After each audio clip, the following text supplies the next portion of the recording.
Good evening, ladies and gentlemen. Welcome to the Rogue Wave podcast, the frequency for all things pop culture and the disruptors behind it. Talk comics, movies, TV, and pop culture every Wednesday night, 8 p.m. Eastern on Facebook.com/Rogue Wave Podcast and Twitch.tv/Rogue Wave Podcast. Go like and share our page. Download our podcast immediately following this live stream on Apple Podcast, Google, Spreaker, Stitcher, Spotify, Soundcloud. You name it, we're out there. Go to roguewavepodcast.com to subscribe to us on Apple Podcast, or just search Rogue Wave Podcast, W-A-V, in order to get us and be a subscriber, like our page, share it, comment, all kinds of cool things. And that would really help us out, so we really appreciate it. Tonight, Batman Returns. Well, Michael Keaton might. And we do a Batman Returns retro review. Two birds, one stone. Gotta love it. I'm your host, Michael Dolce. As always, joined by my co-host extraordinaire, the Lord of the live stream himself, Mr. Hassan Godwin. How you doing, sir? It's another Wednesday, another wonderful Wednesday in COVID, in COVID country. And it's going to be for the well. Look, on the East Coast, so far everything is opening up. Phase 3 opened up. Our cases are low. I'm gonna say very state centric and don't do that. Don't do it. Be very thrilled about New York. The rest of the country, we'll see. All right. The Loch Ness monster was trending. I mean, that's big. Trending how though? Why? There was a new photo that somebody found. So look. Did they find a photo or did they take a photo? They took a photo on somebody's holiday trip, and they think it could be the Loch Ness monster. I mean, who had that on their bingo card? People had Thanos on their bingo card. He's next. That's why you don't play bingo. That's why you don't play Apocalypse Bingo. It's stupid. Well, what's the next bad thing? Especially when you put all your money down on murder hornets and that that really fizzled out, right? Those murder hornets. It turns out to be social upheaval. They were, You lose a lot of money doing that. So I always come in second on bingo. I never win the pot. That's why you don't play. That's why you should never play the game. So we call this segment Rogue Rage, all the latest rage in the pop culture world. I wanted to shift over to it because on the topic of bad news, we've got some good, we got some bad, we got some great. Which one do you want to do first? It's always best to do the bad news first. All right, we will, but I wish you would have said good because it segues into our great news, but that's okay. Joel Schumacher. You always want to get the bad news out of the way and pay. Normally, I would agree with you. Joel Schumacher. That's why you shouldn't be. That's why you shouldn't be gimmick driven, Michael. You should not be gimmick driven. I'm not. Who says I'm gimmick? I don't know what you're talking about. You are somewhat gimmick driven. I deny. Do the bad news. Do the bad news. You deny. I deny that I resemble what I've denied. do the bad news. I don't know what you're talking about. I know. You know what? Let's be fair. I don't even know what I'm talking about. But you are a little gimmick driven. But okay, go ahead. I deny it, but you're probably right. All right, Joel Schumacher, director of Batman films and Lost Boys, dies at 80. From Variety reported at first. He was a costume designer turned director of films such as St. Elmo's Fire, Lost Boys, and Falling Down, as well as 2 Batman films. Died in New York City on Monday morning after a year-long battle with cancer. He was 80. It's the only consolation, I guess, is that it's not COVID-related. I've noticed a lot of celebrities have passed away this year, and it's not, COVID-related. So that's a good news within the bad news. Schumacher brought his fashion background to directing a run of stylish films throughout the 80s and 90s. They were not always critically acclaimed, but continued to be well-loved by audiences by capturing the feel of that era.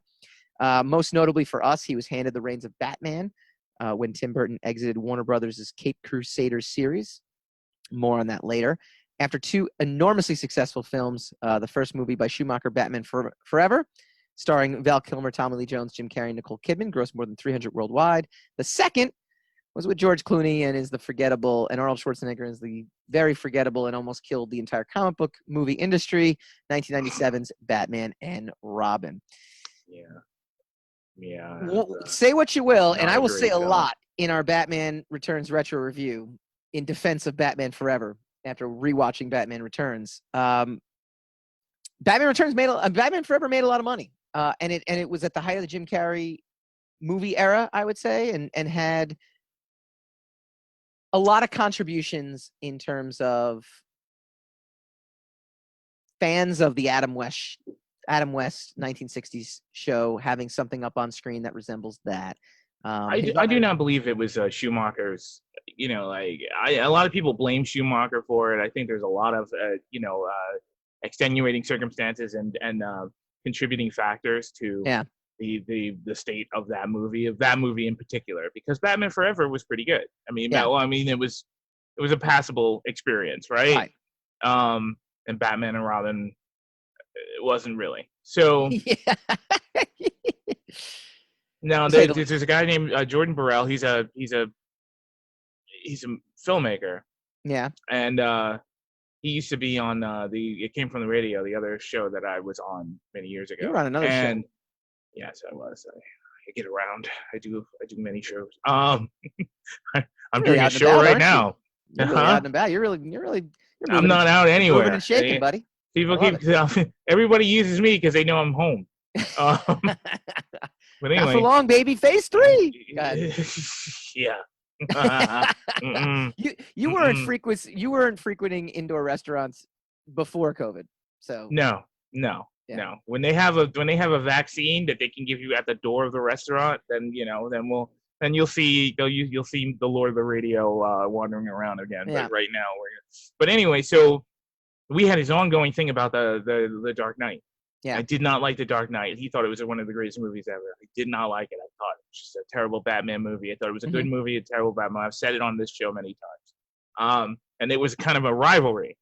And we went on about that. And one Christmas, I think, for whatever reason, I sat down and watched Batman and Robin again. And then I spent the rest of that month apologizing to Jordan about. I'm like, okay, yeah, you know what? Let me explain. I didn't like Batman. I didn't like The Dark Knight because I didn't think it was a great Batman movie. In particular, I think it's a great movie.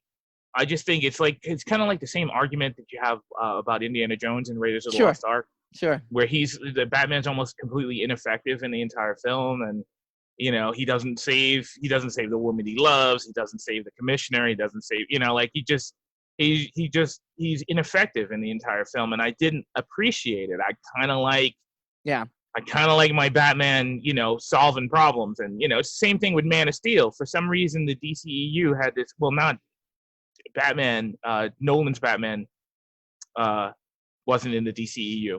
But it was the start of this trend where, like, remember in Man of Steel, Superman didn't save anyone. Right. Some of why you tune in to Superman, there's some visceral part of you that tunes into Superman to see him save people from impossible accidents. Right. Things that for a fact no human being would survive on their own. Right. So when that was missing from it, there was something drastically missing from Superman. I say the same thing about The Dark Knight. When he fails to do amazing feats of bravery, it kind of takes something away from the Batman thing. Yeah. But after seeing Batman and Robin, you know what's funny? It was 97 when it came out, and I think when it came out, it was the summertime. I just didn't have time to see it when it first came out, and then I heard such god awful things about it that I didn't want to see it. Yeah. I've seen it since in pieces on cable. But I can honestly tell you, I think I saw it in college too. I definitely saw it in college. I can honestly tell you though, I've never sat through in one sitting and seen the whole thing, nor do I ever want to. I just the only voice of reason at the time when that movie came out was my friend Michael Vaccaro, and he was like, "I don't want to see this movie. This looks terrible." And I somehow, and especially according to the way he tells the story, somehow I cajoled him into seeing this film. I don't know what I did, but it was a powerful tool of blackmail to get him to see this film. And I do remember insisting that we go see it. I do remember saying something like, "How bad could it be?" Yeah. Something fatalistic like that. And then I do remember halfway through the film realizing I was never going to live it down because it was that bad while watching it. Now, again, shitty thing for us to do is mention all this in the eulogy for I was going to Schumacher. wrap it up by saying Lost Boys is one of the greatest vampire films of all time, and is as I say, amazing. Batman and Robin isn't. They're extenuating circumstances. That's the low point. That's the low point. Well, they're extenuating circumstances for him. Yeah. Lost Boys, however, when I was a kid, will not soapbox on this. When I was a kid and went to see that movie in the theaters, that was one of the greatest movie experiences I've ever had. I can understand. Yeah. Yeah. So I mean, rest in peace. I didn't know he was in kind of turmoil for a year. That's too bad. Yeah. You know? Yeah. 80 years old is a good life. So not to say. Well, that's for us. We could say that we say that to make ourselves feel better. I'm sure he would have rather 90. It's funny. Everybody... Somebody once said that to me. They're like in their 80s, and that exact quote, and he's like, "No, I want to keep living." He's like, "Yeah, I'm 84, but until you get here." So yes, when you're when you give him like you had a good run. It's like, it says who? Yeah, exactly. Exactly. Wait till you get here, and you're gonna want to keep. Yeah, exactly. All right. That was the bad news. Here's the good news. We actually have now you get your segue. See how it works. Now you're gonna comic book related content coming. Warrior Nun season 1 coming to Netflix in July. It's actually being released July 2nd. You didn't mean to rhyme that, but you just did. I did. I didn't mean to, but that's just how it works out. Gotcha. And it is from the creator of Continuum, Simon Barry. I'm happy to announce we will have him on the show in 2 weeks, talking about Warrior Nun, and we'll also talk about Continuum and all awesome things that he's got, along with major announcements coming next week and our super surprise guest next week. It's going to be very exciting, but we get to talk about Warrior Nun, which is based off of a comic book. Lost who's based off of. It's really obscure. It's like an Antarctic Press graphic novel comic book. It's about a order of religious nuns who are. It's kind of like Buffy meets Catholicism, I guess is the best way to put it. And it's kind of cool. So, and the trailer came out. I looked at it. It looks really, really awesome. I watched it because I know we have him coming on in 2 weeks. However, I was really, really impressed with that. So that's exciting. Umbrella Academy season 2 is hitting at the end of July. So that's pretty exciting as well, too. That's also based off the Dark Horse comic by Gerard Way. Tried to get Gerard Way on the show. Not doing any press at the moment, which is unfortunate. Originally, he was going to because he was going to. My Chemical Romance got back together. So we were in talks to have him on the show to talk about Umbrella Academy and also My Chemical Romance. Yeah. For some reason, that tour got canceled. I can't imagine why. So there's so little going on. What's the deal with that? But we'll have him on. And then finally, Doom Patrol, streaming the first 3 episodes of season 1 for free right now. And then tomorrow, I think the 25th, it's being dropped on the DC streaming service. I'll bite because I've heard good things about it. I'm going to go get HBO Max because I think it's going to be on HBO Max. But next week, what we're going to do is we're going to do an Umbrella Academy versus Doom Patrol face-off next week. We're gonna just do a quick little because that seems to be the two comparables for the series. So yeah. As a quick aside, HBO Max. Yeah. You're already paying for HBO. Yes. So now you got to pay for their streaming service. Apparently, it's an easy slide into, is what I've heard. I don't know if there's a discount. I'm not sure what the deal is. I don't know what's the easy slide into. Like, I don't know. How do they know that you're okay? I'm not sure. I will research this leading up to next week's show. Is it on the Amazon platform? It is. You can watch Doom Patrol for like $2, I think, or something like that. Yeah, but I mean HBO Max. Is it on? Can you because you can get CBS. Yes, I would imagine yes. You can download the app on any platform that you view apps on. So for me, it's like Apple TV. We can get HBO Max. Okay. So. All righty. But it's streaming. So the first 3 episodes are actually streaming on YouTube right now. So you can go on YouTube, see the first 3 episodes. And that is as of Monday. This past month. I've seen the first season. So yeah. Of Doom Patrol. Okay, but that's good. Yeah, that's good news for the people who haven't seen it.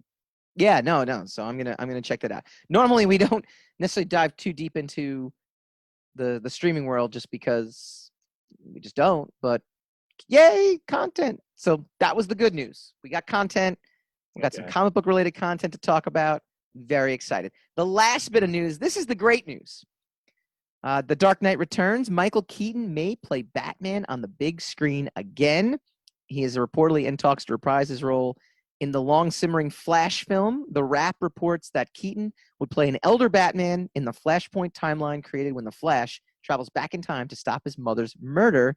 It's been more than 30 years since Keaton first donned the Dark Knight's cowl for the Tim Burton-directed Batman film in 1989. He would return to the role in Batman Returns before bowing out for future sequels.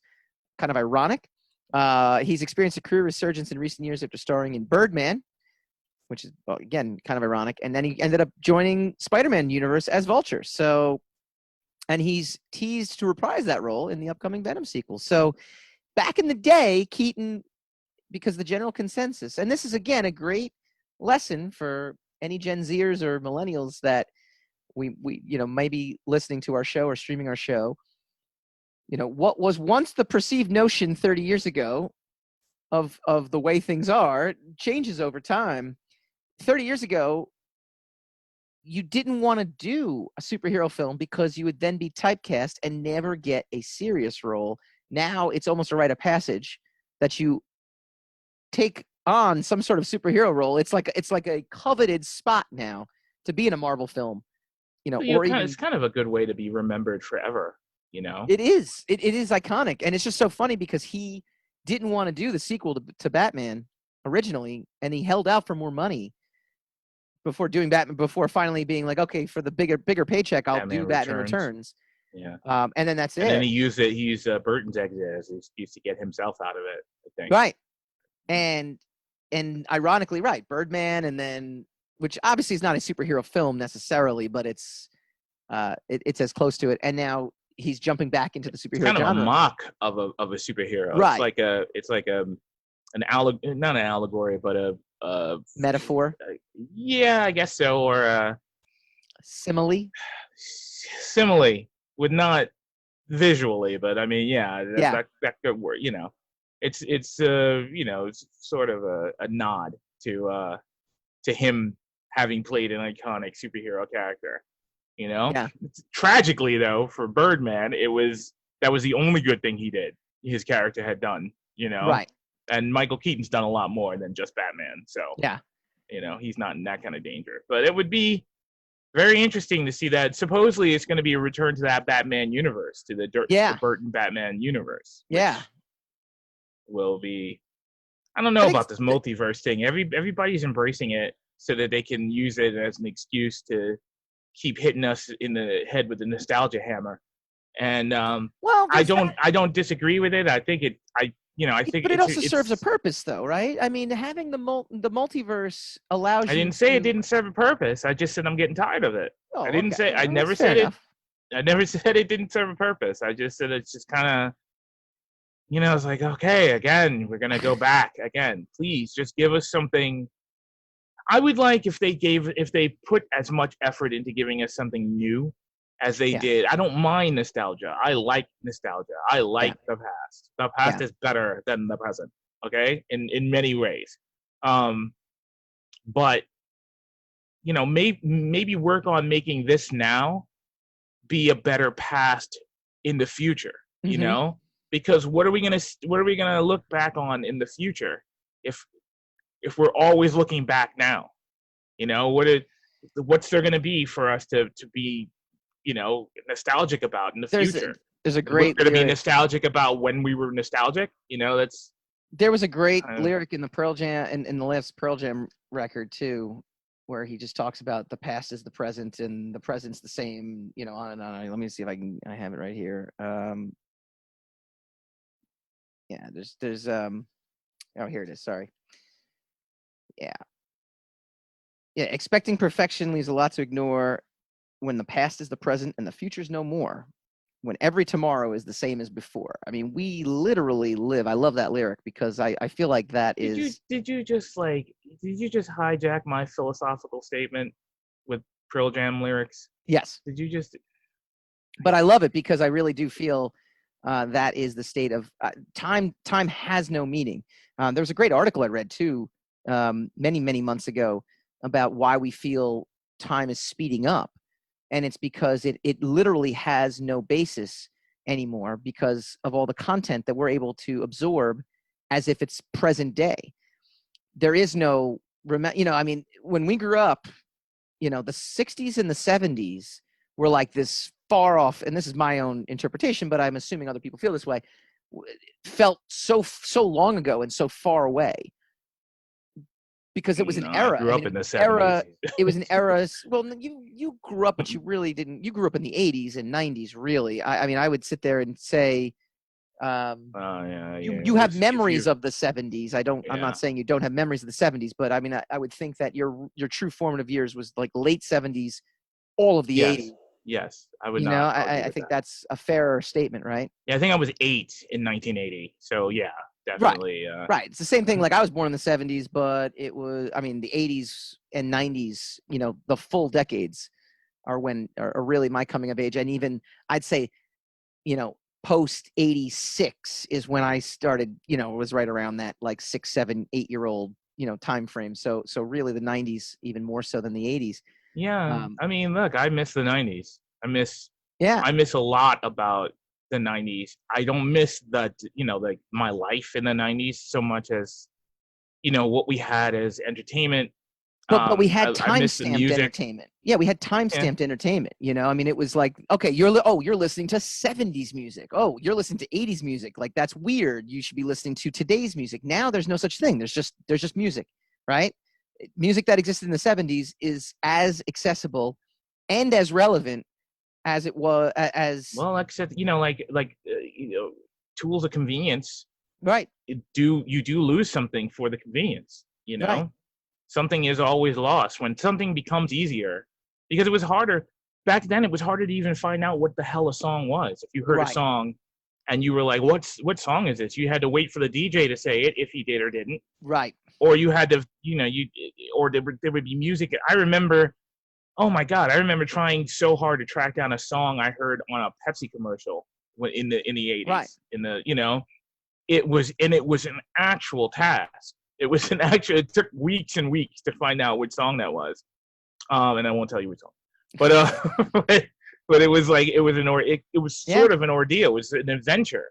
Yeah. And now you could just hit any various app on your phone and know exactly what you're listening to almost immediately. Yeah. So I mean, there's a lot of stuff that are gained, but then there's stuff that's lost because and I won't say what's good or bad. I won't say what's better or worse. Because obviously, look, the Gen Zs and millennials don't have the reference points that we do to say that this is better or worse. They only have what they grew up with, which is the phone. They literally, the Gen Zers especially, are the generation that grew up, with the phone. My kids. I mean, I can't even tell you. My 2-year-old can operate this phone. Like, it's crazy. Like, she's like, she just goes on. She's like, boom, monkeys, YouTube, scrolls, finds the monkeys in the. I mean, she can't type yet, and she doesn't know how to spell, but she can see it. Boom, click it, and it's on. I'm like, holy crap! Like there are 60-year-olds that can't even do what she just did. It's like, so again, I won't say what's better or worse. It's just different. It's a different time to live in now. Yes, to your point. No, that's something we can easily agree on. To the now time is very different from that.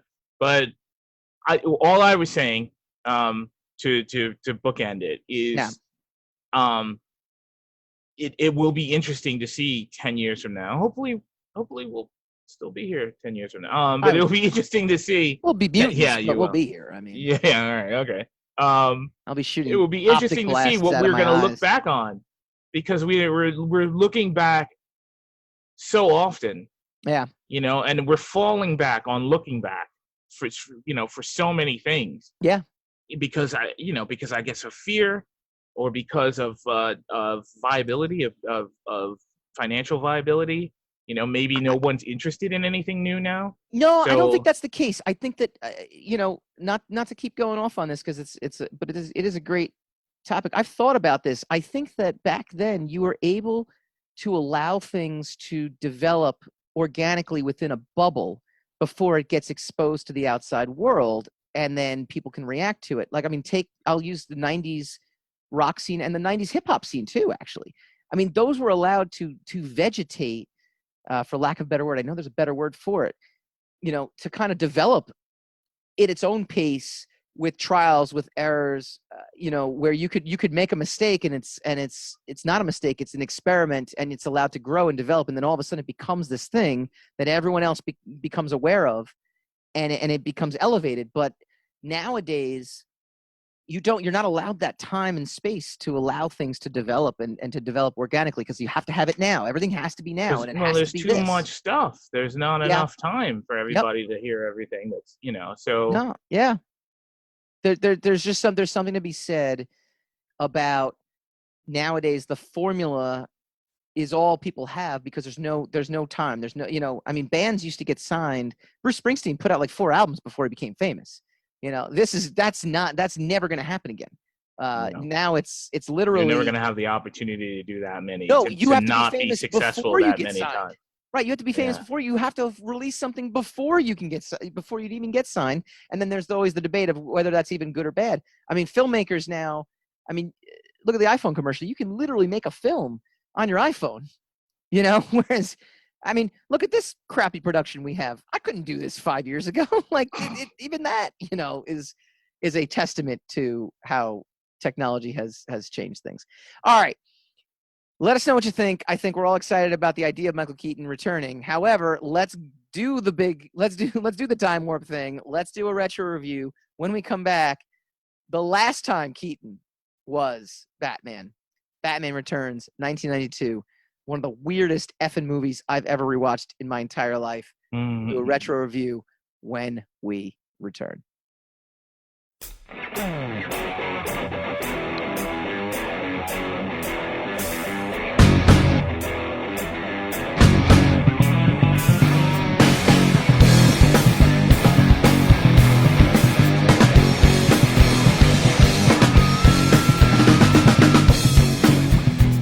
Welcome back to the Rogue Wave podcast, talking comics, movies, TV, and pop culture every Wednesday night, 8 p.m. Eastern on Facebook.com/Rogue Wave Podcast. Go to RogueWavePodcast.com to subscribe to our podcast. All right, this segment, we've done it a few times this summer or I guess spring, I should say, because of a certain COVID-related quarantine, and there's not been a lot of new content. This one, however, is one that was requested by a friend of the show, Tone Bays, who's a very famous Bitcoin analyst, and he's a good friend of mine. I went to college with him, and he's like, "You got to do this one. You got to do this one." And I said, we at the time there was so much new content, there's no time to do it. However, it was released in June. It is, I don't want to say it's one of the most controversial superhero movies out there, but it is definitely one of the weirdest. I think hands down one of the weirdest films. Helmed by Tim Burton. It is the sequel to the smash 1989 hit Batman. It is Batman Returns, starring Keaton, Michelle Pfeiffer, and Christopher Walken and Danny DeVito. First of all, what an eclectic cast. Danny DeVito, to me now, will just always be Frank from It's Always Sunny in Philadelphia. So, retro watching this, I can't help but feel like that's Frank as the Penguin. There was something to that extent there. I totally forgot Christopher Walken was even in the movie. It really wasn't even a Batman movie. Let's just get right into it. Christopher Walken was technically the villain, the main villain of the film. Right. And he wasn't even. I don't think he was even a nostalgia character. He's not even a DC nostalgia villain. Right. It was just jam-packed with, there was a lot to take in. Not to mention the absurdity of some of the set dressing, the Red Triangle Gang. My first thought after rewatching this film, and I literally, I have not rewatched this film because I didn't like it when it first came out. I saw it in theaters. I might have seen it once again, maybe in college, and I haven't watched it in 30 years. Maybe not 30 years, because it literally can't be 30 years. I have probably not watched it in 20 years. Get easy. And my first thought after watching this film is anybody that is upset with Batman Forever for being too campy, Michelle Pfeiffer literally holds some woman up against the wall complains that she makes it too easy for people like the Batman to come save her, and then does backflips out of the alleyway in what is the most bizarre sequences. I thought I was watching The Simpsons. I mean, I literally thought I was watching The Simpsons. There was a Simpsons episode, I think maybe the Hank Scorpio one, where he's battling. It just brought up shades of like, this is cartoonish. This is absolutely cartoonish. Well, yeah. The first one was campy and cartoony. I don't know. It gets so much. It was campy Jace. It was campy Jace, the first one. Oh, man, this one is parsing. You parse too much. It was campy. It was, you know? But it was. It was campy. It was not campy enough to the point where it was over a certain level of where it escaped total believability. This one, I mean, literally just people everywhere grabbing people. I mean, this was the 1960s show I'm watching, except it's also a Tim Burton movie, and it's just really friggin' weird. Go ahead. Sorry. There's nothing. I got nothing. I got nothing to add to that. I remember not liking it too much when I first saw it, as much as I liked the original Batman. The problem, it wasn't a problem. The original Batman, I love the original Batman movie, the 1989 Burton Batman movie, mostly because of my uncle, because my uncle was a huge Batman fan, and he got me excited. So he was excited to see it, so I was excited to see it with him. You know, I do remember Adam West's Batman. I do remember Batman, but I wasn't into the comic book at the time. Yeah. So, I think the Dark Knight Returns had kind of just dropped around that time. Sure. So there was a resurgence in the seriousness of Batman being serious. You know, I remember that was when Batman was starting to get dark again, you know, because he had spent a lot of time in the wilderness of campiness and ridiculousness. So them making a live action Batman movie, the 1989 movie, that was going to be a serious movie where he was going to wear body armor and be shot at by actual criminals, and not be making puns and quips and have shark repellent in his utility belt or anything like that, or have trouble getting rid of a bomb. We were like, oh wait, you're going to turn, you know, Batman was going to be like an event, like a Star Wars movie, you know, it was like, this is going to be a real big thing. Yeah. So when Batman Returns came out, I remember looking around like, hey, is everybody excited? We're going to do this Batman thing again. And a lot of people were very skeptical, you know? And I remember I talked to a friend of mine, he saw it in the film and he was like, it's crap. You know, this film is ridiculous. I did not feel as badly about the film as he did. Mm-hmm. But there was a lot of stuff in that film that it was mind-boggling. Like, Batman puts a piece of dynamite in a guy's belt and kicks him into a sewer. Yeah. And lets him blow up. And I'm like, wait a minute. He just killed that guy. Yeah, I mean, that's the thing, too. And, I mean, this kind of goes hand in hand. Like, all of a sudden, just like in Batman v Superman, I mean, look, in Batman v Superman, he's killing people, like really brutally and just, like, pathologically. Yes. But you can kind of understand he's an older Batman. I get it. Like, maybe there's something we didn't see where he's tired. He is supposed to be the Dark Knight Returns Batman, right? Right. And so I'm not going to forgive it, but I can understand it. I understand where it's coming from. This one was, you know, like literally in the previous movie, he has a no-kill policy. So, I mean, you know, what happened between then and now? I think so. I'm vaguely recalling him doing passes over with the Batwing, shooting at the Joker's men. So I might be. I watched Batman Returns for this, but I didn't watch Batman again, like the original Batman. I didn't watch them in succession again. But there was stuff in it that was just really strange. You know, there was stuff in it. I like the movie now, again, for a nostalgia beat of it being charming in comparison to how dark the series actually went in the Nolan years, and then how strange it got in the Snyder verse kind of Batman, with him in the future with bug people and whatever. So, I mean, Batman has gone off the rails quite a bit, quite frequently. Right. So this one is no strain. Keaton is my favorite Batman. So anything that he is in, I'm for it. But it is a strange movie. I'm not going to argue with you on that. There were a couple of times when I'm like, what am I watching? You know, it wasn't as bad as Batman and Robin. It didn't get to that level yet. But Batman and Robin has, though, what this movie doesn't. Although actually, I like Christopher Walken's Max Schreck character. He's by far the most interesting part of this film. Danny DeVito as Penguin is repulsive. I know he's supposed to be repulsive, but it's, to me, his entire storyline it's just so friggin' weird that I can never truly embrace it. Whereas Christopher Walken, I get it. Like, he's a villain, and he's a cartoonish villain, but he's a villain, and he's even got the cartoonish villainous hair. He's a corporate villain. Right. Like, yeah. Right, but you know, like he's really good at, and he's good in this film. Like, he's actually probably the best part of this film. Michelle Pfeiffer's completely bonkers. I mean, just completely off the wall. There are people that revere this film as like this completely, you know, Art Deco, you know, dark noir Tim Burton film. I've watched other Tim Burton films. Yes, they are quirky and they have the same kind of aesthetics, but my God, it's not even close. Like, this thing is just so off the wall. It's off the rails. It's off the rails.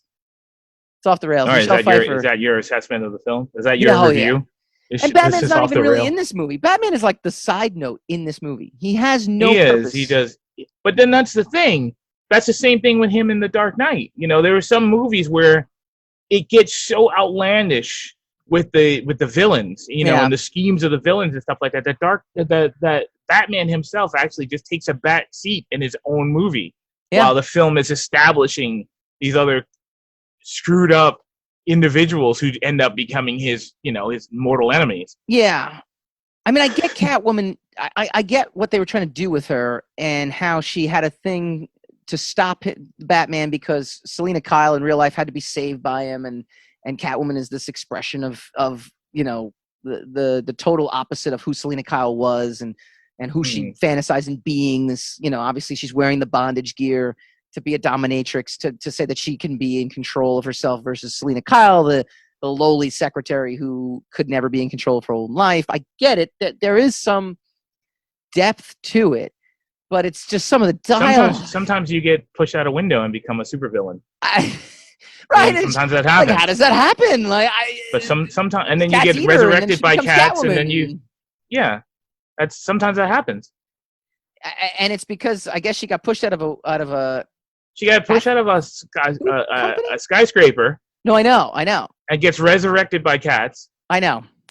And then drinks milk out of the container, which is, you know, that's a big no-no. One thing I didn't quite understand either is, upon rewatching this film, she went to Max Schreck's offices, which looked like a giant cat for some reason. Don't know why. Of course it does. It's a Tim Burton movie. She goes there because she forgot this file for tomorrow. So it's within the same night where she gets pushed out the window, becomes Catwoman, comes back. But before she goes there, she checks her answering machine, and there's a whole bunch of messages. That's how she instructs herself to go back to the office. She says, Selena, this is a message for yourself. And kids, this is answering machines. It's exciting. She gets back that night, and she has more messages. Like, as in the span of an hour, her mom calls her back 3 times, and the same perfume company that had called her that day left another voicemail. So for some reason, telemarketers had no bounds. At 11 o'clock at night, they're calling you. Oh my God, you're getting hung up on that. I'm not getting hung up. These are just things I noticed. These are things that I just noticed. And I'm sitting there just marveling at the absurdity of it. Maybe that's why people love it so much, because there is a cult. It has a cult following of people that really think it's I mean, even on my Facebook feed, you know, people were commenting that it's a good movie, and I'm like, I don't think it's a good movie. I really don't. Like, I didn't say it wasn't not a good Batman movie. I think it's a strange movie, but I don't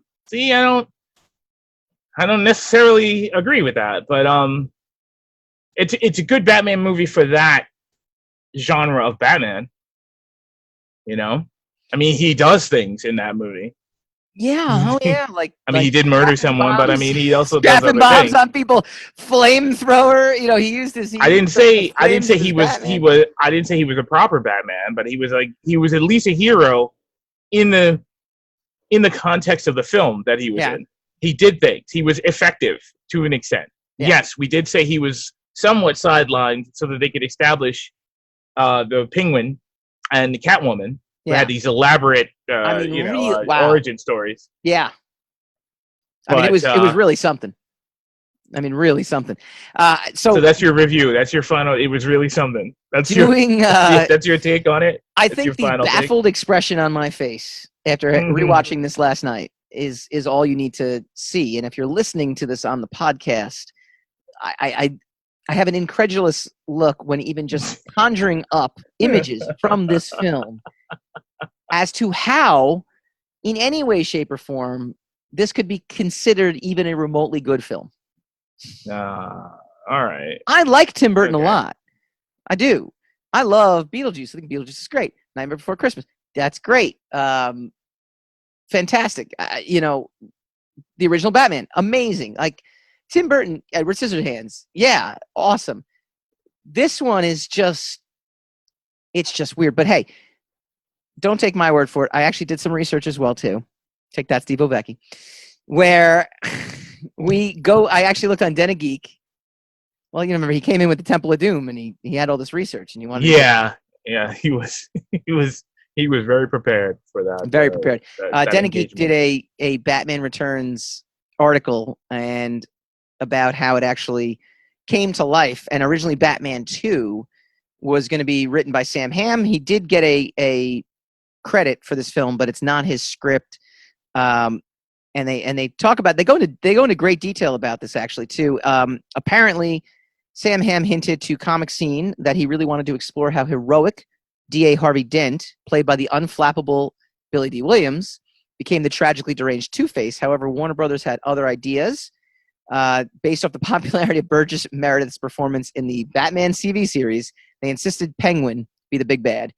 Further, both Hamm and Burton had a thing for Catwoman. They really wanted the Penguin, he explained, because they sort of saw the trend of that started the inescapable trend of two villains per Batman movie, and thoughts 3 actually, right, and just thoughts of Spider-Man 3, where this is the exact same situation that happened, where the director's like, Sam Raimi's like, I want Sandman. I think Venom's stupid. We want Venom. All right, I'll put him in there and make him really stupid. Like that's essentially what. And destroy the franchise. Right. The result of this was 2 drafts Hamm turned in for Batman 2, which would have been made for a very different film than that was what was unwrapped in 1992. Literally continuing the first storyline from 1988's Batman screenplay, 1989 film. It would have been a direct follow-up. The Batman sequel had the doldrums of holiday cheer, the blanket of snow, and Christmas wreaths. They were more of a decorative ornamentation around Batman, and the story feels like a direct expansion. Bruce Wayne, still dating Vicky Vale, and even engaged to her by the end. He's fighting criminals with the same cartoon noir decadence as Jack Nicholson's Joker. There was, I guess, a Santa Claus with an AK-47. It would have been kind of interesting, I guess, there. It might have been an interesting film since it would have carried over many more of the elements from the 89 experience. The villains were psychotic and violent, but they were not freaks in the patented Tim Burton way. The Penguin is a small-time criminal with a penchant for birds. Selena Kyle is a highly sexualized vamp that she's usually portrayed as in the comics, albeit turned up to 11. Her costume is literally described as bondage gear, and she has no qualms about massacring large groups of men with assault rifles with her own claws. This is the Batman 2 film that never happened. Yeah. It further attempted to bring the title character back to its comic book roots. Bruce Wayne is more the protagonist than he ended up being in the finished film, and one who has developed a strict no-kill policy. The story is also haphazardly about Bruce Wayne. Well, he developed it because of this story, then apparently, right? He was like, all right, I'm going to stop killing people because that might be bad. That might be construed as bad. Yeah. Now, the funny thing is the screenplay that was turned in, Burton was severely disappointed and would not sign on the dotted line unless he could make a Tim Burton film, as opposed to a direct Batman sequel. And that's essentially what he did. He liked Daniel Waters, who ended up co-writing the screenplay. Tim and I had never had a conversation about what are the fans of comic books going to think. We never thought about them. We were really just about the art. Make no mistake, I'm not knocking this because it's not doing fan service and it's not giving us the Batman from the comics, especially in 1992, where that version of Batman had been altered so many times in the comics anyway. You can pick and choose which version of Batman you want. So there's no, it's not like, wow, you have to do this or have to do that mentality. So make no mistake, my review has nothing to do with that. But this one really went into the profile of Batman, Catwoman, what is Penguin? I mean, the result is turning Penguin into a tragic figure, as freakish as Batman, and they kind of go back and forth throughout the film about that. I mean, it's really, other changes, distancing itself from Batman's strict no-kill policy. Instead, Batman literally murders many, many people in Batman Returns. Some purists would say, and this is what Waters said in a 2005 Batman Returns special feature, some purists would say Batman would never kill people, but I would always say we don't live in a time where you can drop criminals off in front of City Hall in a net. The times are darker, so you have to make your character darker. 5 drafts. There's some logic to that. I don't know if he's there right. Is. But I know. There's logic to it. Waters ultimately wrote 5 drafts. Max Schreck was initially Billy D. Williams' Harvey Dent. And in a later draft, Schreck became the Penguin's long-lost brother, a secret cobblepot. I mean, even Robin made an appearance in one of the drafts. However, he described Robin as the most worthless character in the world. So, Robin was they got rid of that. And instead, they made a Christmas Time in Hell film. So. Yeah, that's a good way to describe it. I remember the Christmas motif, too, was a big deal because the bat symbol, the promos, the teasers or whatever had the bat symbol, had like a bank of snow and the snow gets blown away and it reveals the bat symbol. And that was kind of a big visual for the film. It was a visual language of the film. It's going to be in the winter time. It's going to be in Christmas, Christmas backdrop. Yeah.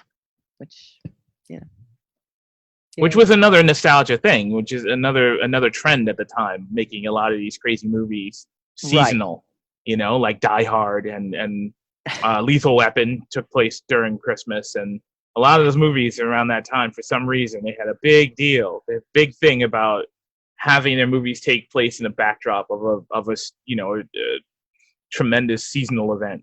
Yeah. Most of the time, it being Christmas, the biggest holiday season we have in our society. Yeah. Comment in the feed. Tell me why I'm crazy for thinking this movie is just as bad as I remember. And I don't think it's bad. You don't think it's bad?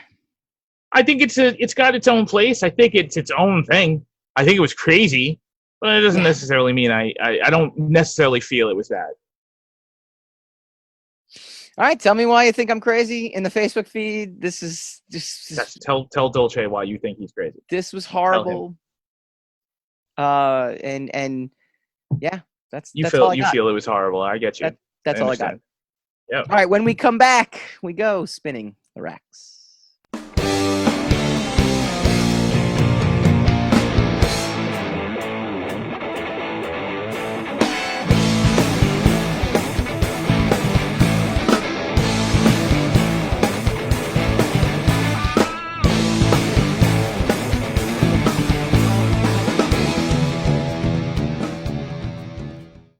Welcome back to the Rogue Wave podcast, the frequency for all things pop culture and the disruptors behind it. Go to facebook.com/Rogue Wave podcast to stream us every Wednesday. Go to roguewavepodcast.com to subscribe and download the show on all major podcasting apps.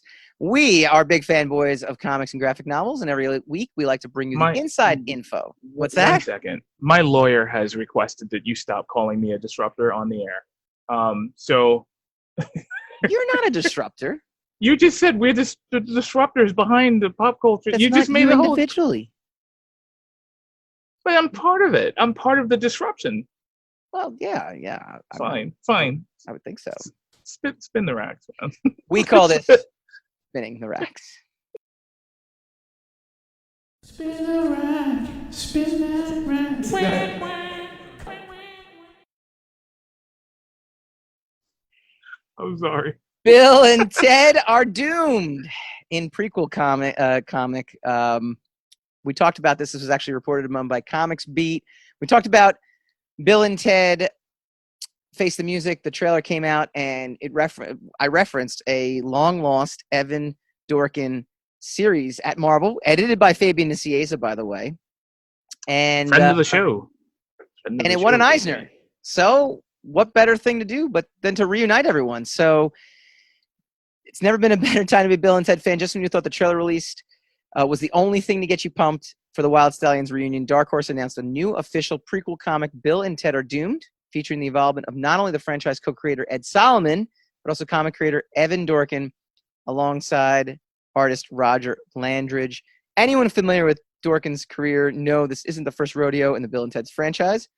After first tipping his toe, that's just terrible grammar. Wow. Comics Beat. Yeah. I'm terrible. After getting first tipping his toe with the Bill and Ted Bogus Journey comic adaptation from Marvel, Dorkin would then go on to write and draw Bill and Ted's excellent comic book ongoing series, and was nominated for an Eisner Award in the category of Best Humor Comic. Can I ask you a question? Yes. Were you a Bill and Ted fan at all? Yeah, I like the movie. The first one or the second one? Or both? No, the first one. The second one, I feel like I feel like Hot every 80s movie just had a subpar sequel to it. Oh, okay. All right.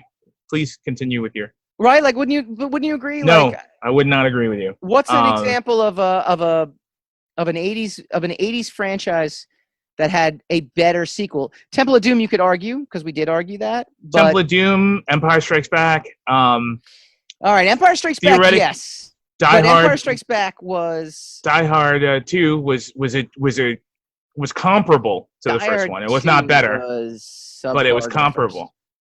I think Empire Strikes Back is the only instance. That was your opinion. No, Empire Strikes Back, Indiana Jones and the Temple of Doom, Star Trek 2. Okay, I like that. Ghostbusters 2 is not better than the first film. No, Ghostbusters 2. But Die Hard 2 is not even close to Die Hard. There's no. Die Hard 3 is better than Die Hard 2. You're filibustering. 4. Stop filibustering. There is no. We didn't say better. You said subpar. We didn't say that these sequels would be better than the original. But they're on par with the original. No, subpar. No, disagree and fine. Bill and Ted 2 is it's fine. It's a good movie. It's not. It is not. That is an opinion. That is not a statement of fact for both of us. Correct. You are making it a statement of fact, yes, as if both of us feel that way, but you are incorrect. I am merely speaking truth. No, you're not. You're speaking your opinion. That is not the truth. That is how you feel. That is a difference. There's a difference. Admit there's a difference. No, do not. Early 90s sequels were cash grabs and was reflected. Oh my God. You and your generalization. Why are you even in this industry? You have no love for any of the stuff in it. To make the first. I don't want to stick around for the second. So Aliens. Okay. All right. Aliens is good. Aliens is good. Aliens is good. My God. Aliens could arguably be better than the original. My God. Yeah, this from the guy who didn't think that Jaws was a decent summer blockbuster. No, I thought it was a great summer blockbuster. I just didn't think it was in our wheelhouse. How could it not be in a pop culture wheelhouse to be the very first summer blockbuster? Or sci-fi wheelhouse. You said comics, TVs, movies, pop culture. That is in the descriptor. It doesn't specify comics pop culture. It says pop culture in general. A blanket term to allow us the flexibility. Yeah, parsing. Now you're parsing. Whether or not a film like Jaws is something that we would. Okay. I don't know. Okay. You continue, my friend, to be wrong. Are you excited? Excellent. Are you excited about the Bill and Ted comic? Are you going to read the Bill and Ted comic? I would read the Bill and Ted comic. I would read the heck out of it.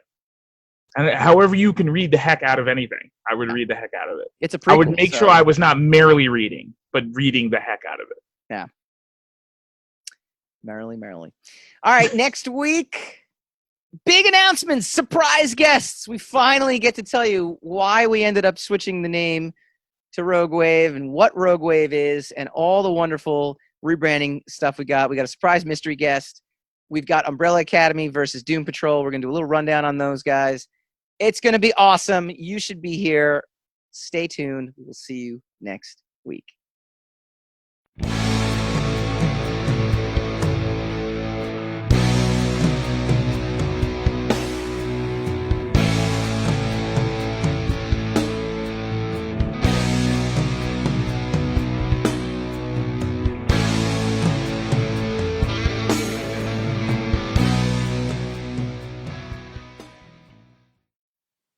Rogue Wave.